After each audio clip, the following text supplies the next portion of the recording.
para darlle voz a elas, a unha nai, para ver si, de unha vez por todas, aterrizamos na realidade.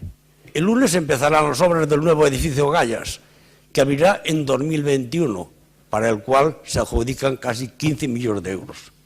Después de aguantar lo que se nos dijo en un primer momento, que no era necesario un CAP, porque no había listas de espera, pasando por retrasos una y otra vez de la realidad del centro de nuestros hijos, seguimos a espera de qué.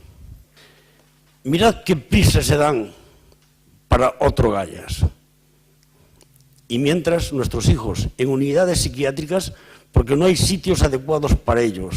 Bueno, miento, los hay, pagando más de 2.000 euros, y lejos de su familia. Nunca creí que diría esto porque soy gallega y amo a mi tierra, y por encima de todo a mi hijo, pero ojalá hubiera nacido en el País Vasco. Porque ¿no os parece extraño que allí sí hay plazas públicas? Ya puestos a decir verdades, continúo. ¿Sabéis que en Burgos hay un campamento para nuestros hijos en verano financiado por la Junta de Castilla y León para que los padres podamos descansar? Aquí la Xunta de Galicia excluye a todos los niños que no son mínimamente autónomos. ¿Quieren agotarnos? Pues no lo van a conseguir.